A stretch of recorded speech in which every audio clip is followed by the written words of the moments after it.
Bonjour à tout le monde, que Dieu vous bénisse partout où vous vous trouvez et que sa grâce puisse continuer à luire dans votre vie. Donc en cette journée du 23 février 2018, nous allons poursuivre nos résumés bibliques. Aujourd'hui, c'est le livre de Daniel que nous allons voir par la grâce de Dieu.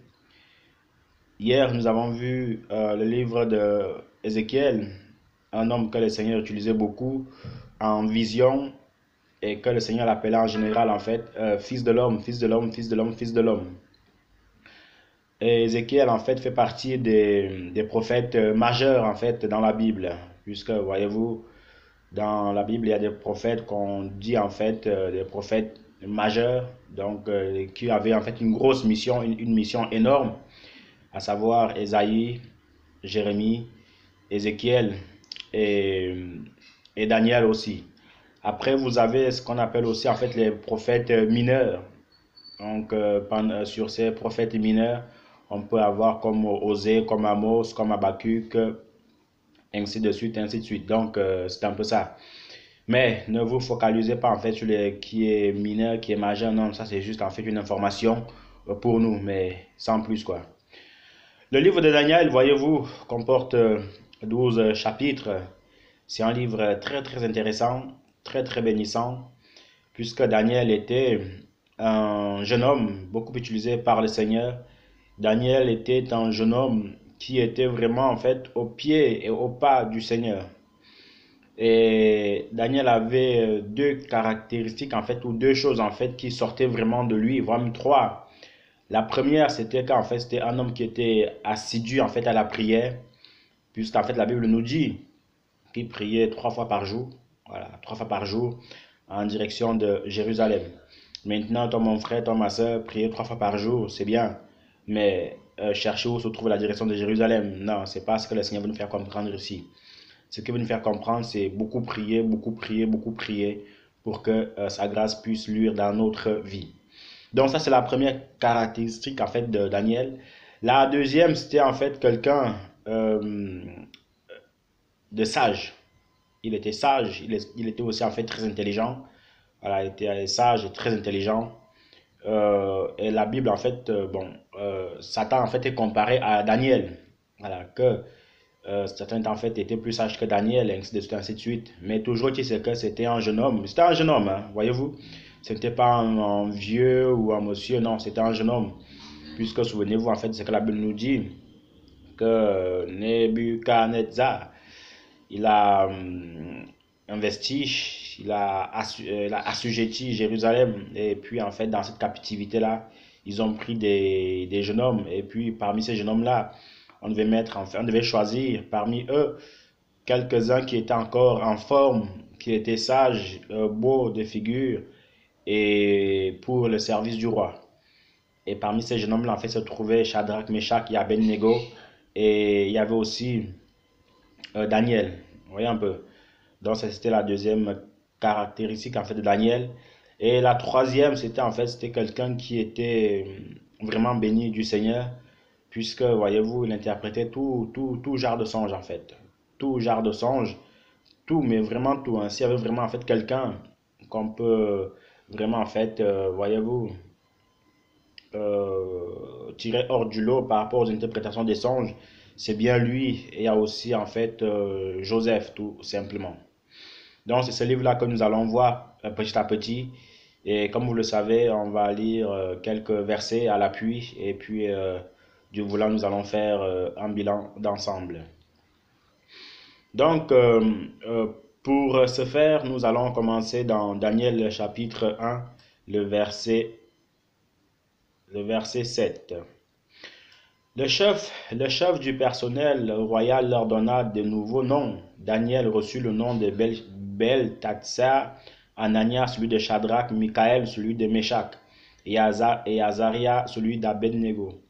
Daniel prit la ferme résolution de ne pas se rendre impur en consommant la nourriture et le vin de la table royale. Il demanda donc au chef du personnel de ne pas l'obliger à se rendre impur par de tels aliments.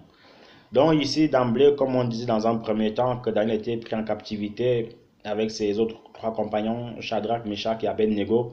Donc le nom en fait qui ont été changés, voilà, qui ont été changés, alors qu'au départ il s'appelait, voyez-vous, il y avait Anania, il y avait Michael et il y avait Azaria. Mais le roi Nebuchadnezzar en fait avait décidé de changer leur nom. Et ces quatre personnages, voyez-vous, par la grâce de Dieu, étaient vraiment très très bénis par le Seigneur.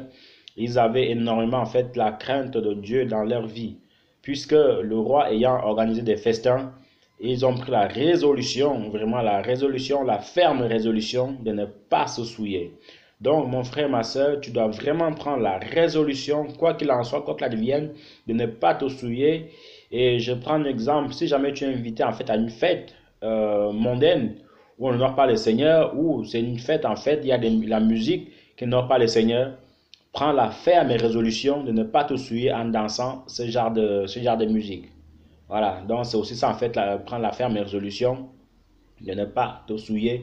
Parce que la souillure peut venir de tous les côtés, hein. La souillure peut venir en fait, par exemple aussi, tu es avec des amis et ils commencent en fait à se moquer des vieilles personnes, des personnes âgées.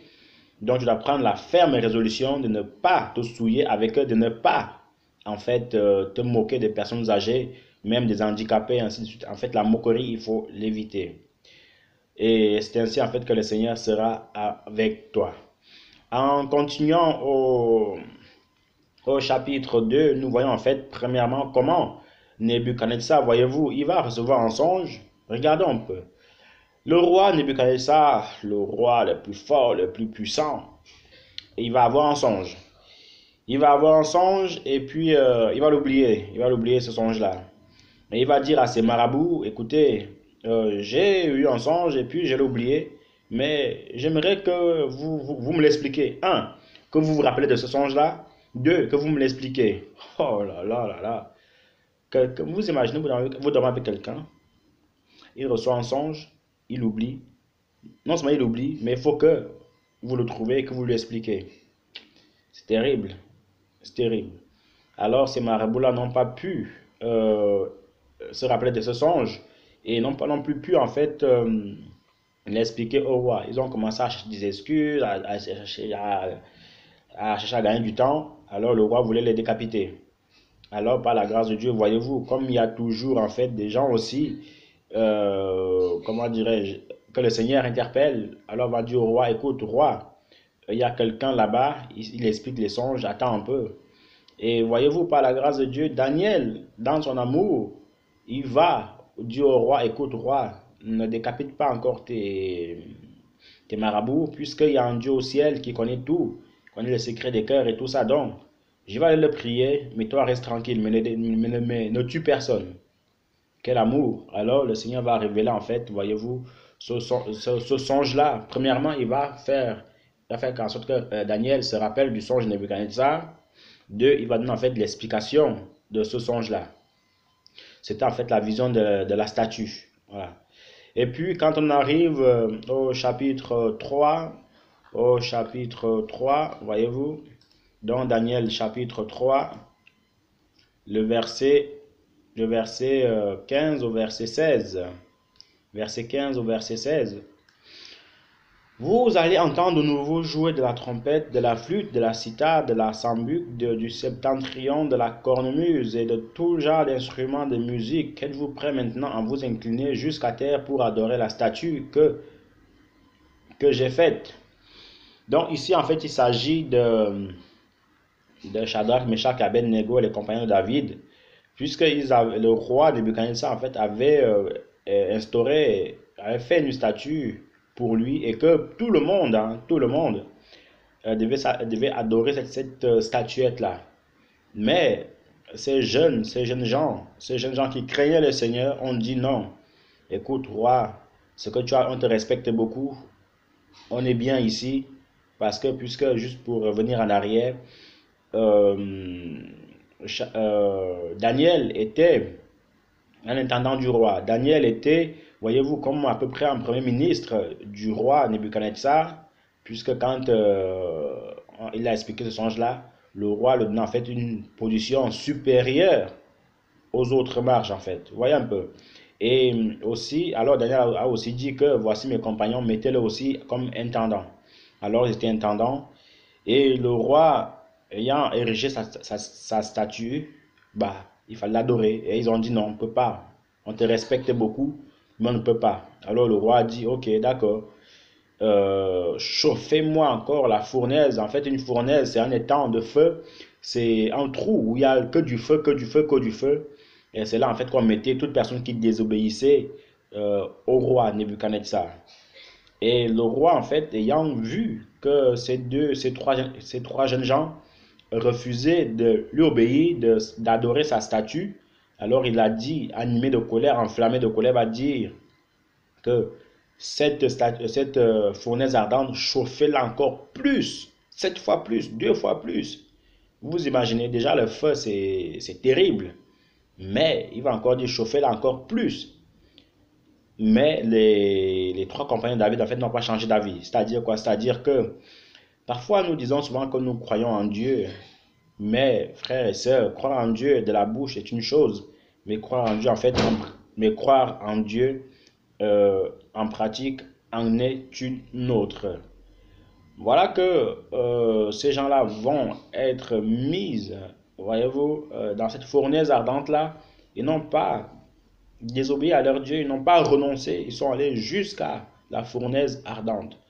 Ce qui veut dire quoi? Ce qui veut dire que, frères et sœurs, toi en tant que chrétien, toi en tant qu'enfant de Dieu, toi en tant que serviteur de Dieu, qui croit en Dieu, qui croit que Dieu est tout-puissant, euh, il faut savoir que si tu as un patron au travail et qui te demande des choses qui sont en relation avec le travail, il faut le faire.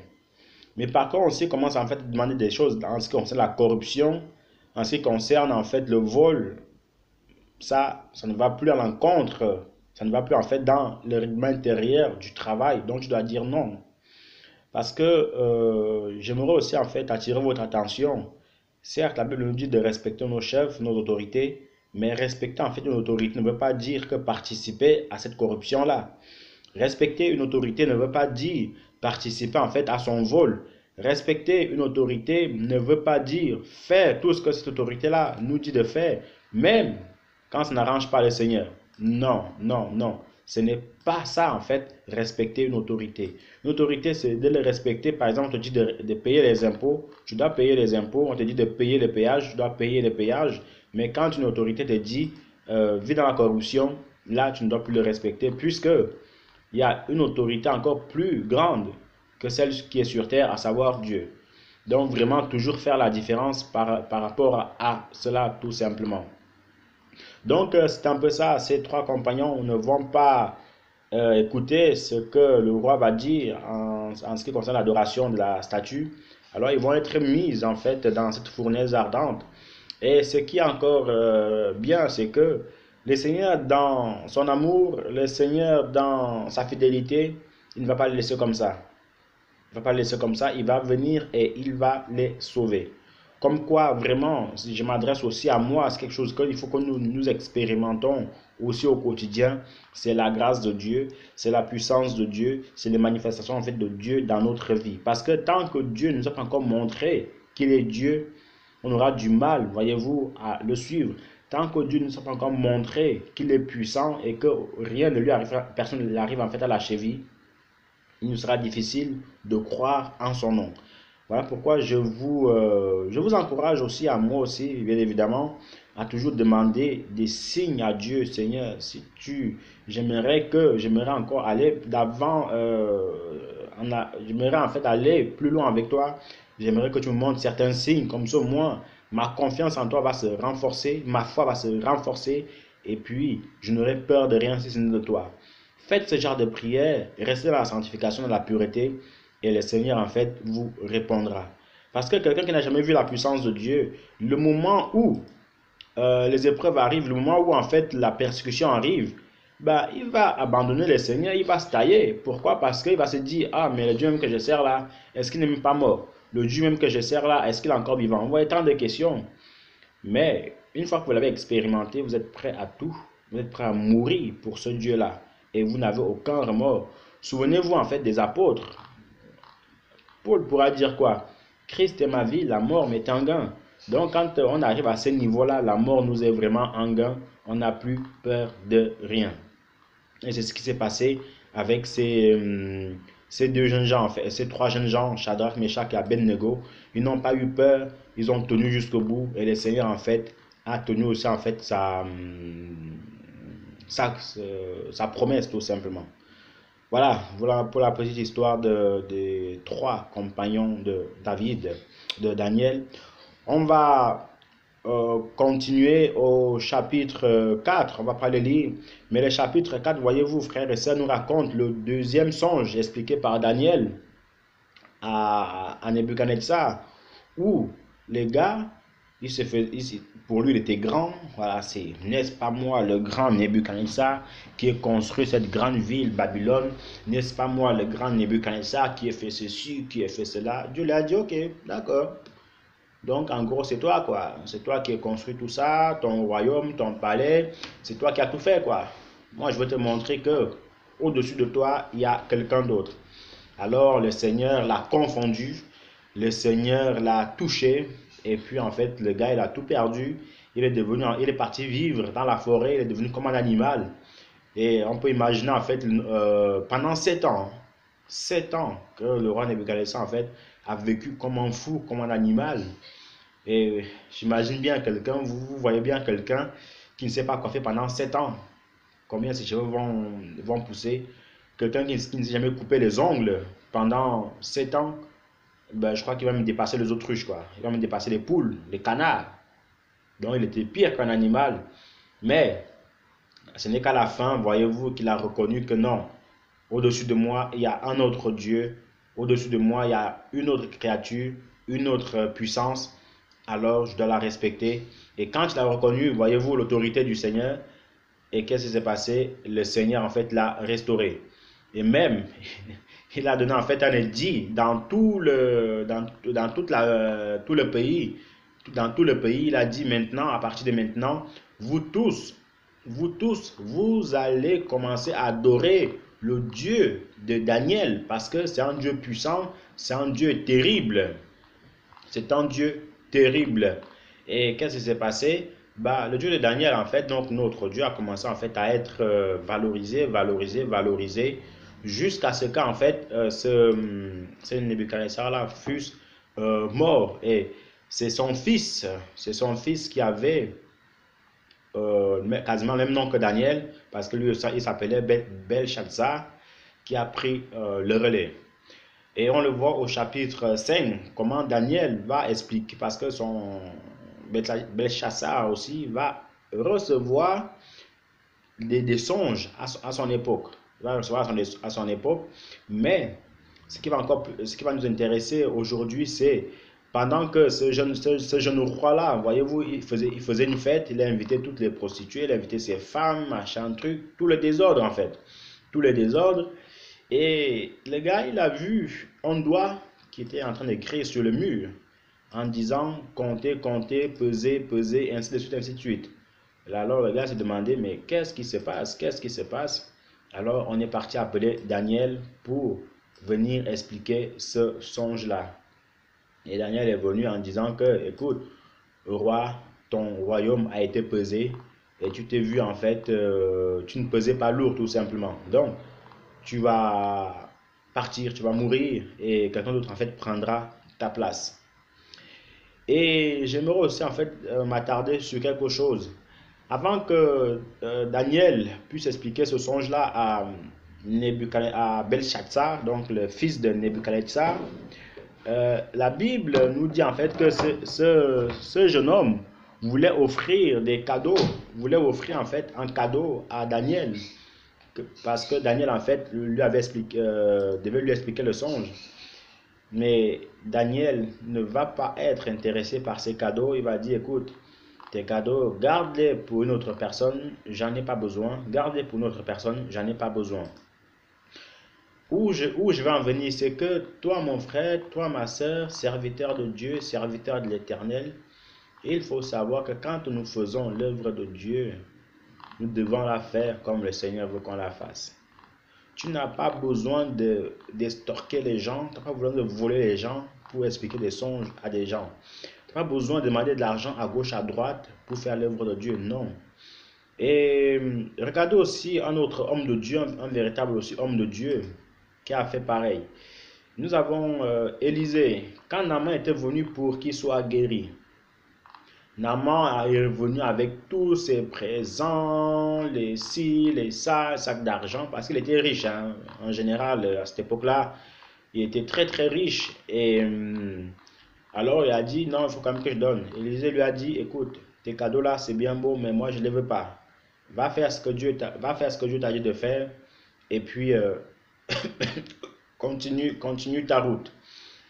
Élisée n'a pris aucun cadeau, aucun. Mais par contre, il y avait un de ses serviteurs qui était cupide, à savoir Géasi. Il a suivi Naaman jusqu'à ce qu'en fait il soit parti prendre en fait ces cadeaux-là. Mais l'œil du prophète étant sur la route de Naaman en retour, alors Élisée a dit à Géasi, écoute, vu que tu es parti prendre ces cadeaux-là, alors que ce n'est pas le temps des cadeaux, ce n'est pas le temps de la corruption, ce n'est pas le temps de la cupidité, alors la lèpre qui était sortie de Naaman va venir maintenant sur toi. Et la Bible dit quoi? La Bible dit que cette lèpre-là, elle s'est emparée de Géasi et il est devenu aussi blanc que la neige. Donc vous voyez un peu, ça veut dire quoi? Ça veut dire que quand le Seigneur donne de faire son travail, essayons de le faire bien.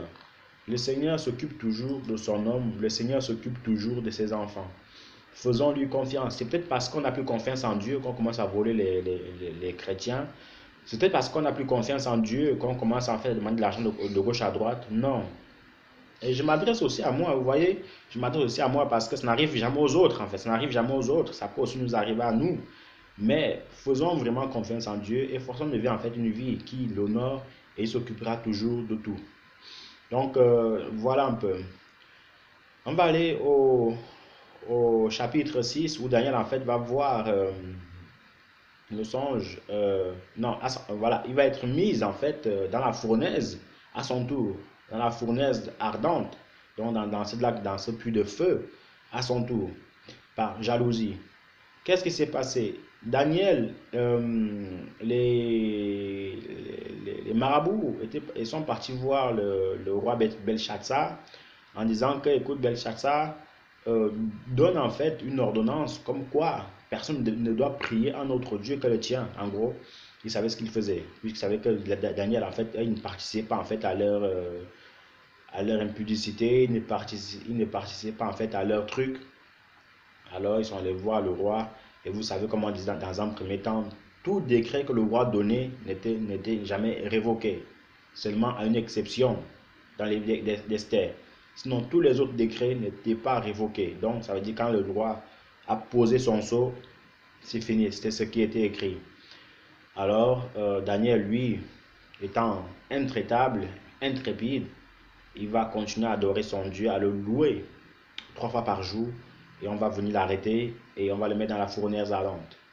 Mais le Seigneur, une fois de plus, en fait, s'est montré comme le fidèle sauveur, s'est montré comme celui qui avait mandaté Daniel. Alors il est venu le sauver et Daniel, en fait, l'a loué et Belshazzar aussi l'a glorifié, ce Dieu-là. Et à la place, voyez-vous, ce sont ces marabouts qui ont été mis dans la fournaise ardente. Ils sont tous morts, eux et leurs enfants. Comme quoi parfois nous croyons, nous pensons faire du mal aux gens, nous pensons faire du mal à beaucoup de personnes, mais à la fin en fait ça retombe sur nous.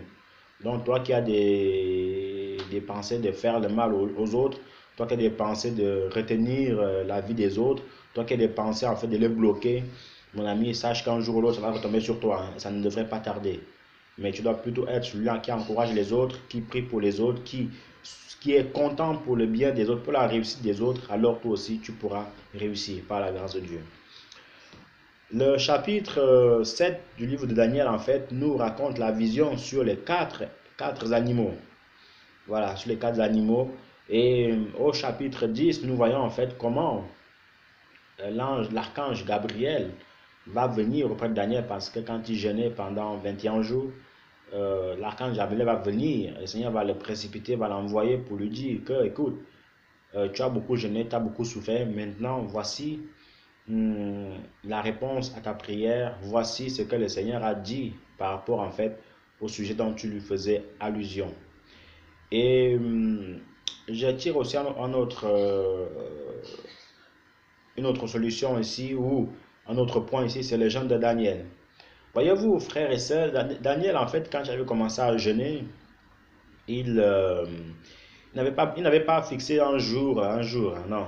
Qu'est-ce qui s'est passé? La Bible nous dit en fait qu'il a commencé à jeûner, et puis au bout du 21e jour, alors est venu, le Seigneur en fait a envoyé un archange, pour venir expliquer les choses à Daniel tout simplement. Donc ça veut dire quoi? Ça veut dire que quand, bon, après, voilà, c'est ce que en fait, il y a des jeunes en fait où nous-mêmes en fait, nous disons en fait que nous allons arrêter. C'est pas mal, c'est pas mauvais, hein, c'est pas mauvais, il n'y a rien de mauvais à cela. Et il y en a aussi d'autres, en fait, d'autres personnes aussi qui gênent. Et qui gênent jusqu'à ce qu'en fait le Seigneur leur parle aussi, en fait, leur montre la solution au problème sur lequel en fait ils sont en train de jeûner tout simplement. Donc ce qu'on peut retenir ici, c'est que le jeûne de Daniel, quand il a commencé, voyez-vous, il, euh, il commençait comme ça, il jeûnait, il priait, il jeûnait, il priait, jusqu'à ce que le Seigneur en fait ait envoyé un archange, donc l'archange Michael, pour lui révéler ce qui était caché. Sans oublier aussi en fait l'intensité du jeûne, puisque pendant qu'il jeûnait, il y avait en fait les autorités célestes, donc les anges déchus, qui retenaient la prière de Daniel jusqu'au 21e jour. Et quand c'était accompli, ben, Daniel en fait avait eu sa réponse tout simplement. Amen. Maintenant, nous allons lire le dernier chapitre. On va voir le dernier chapitre qui est aussi très intéressant, qui résume pas mal de choses. J'ai beaucoup apprécié en fait ce chapitre-là, donc le chapitre 12. Daniel chapitre 12, le verset 1 au verset 4.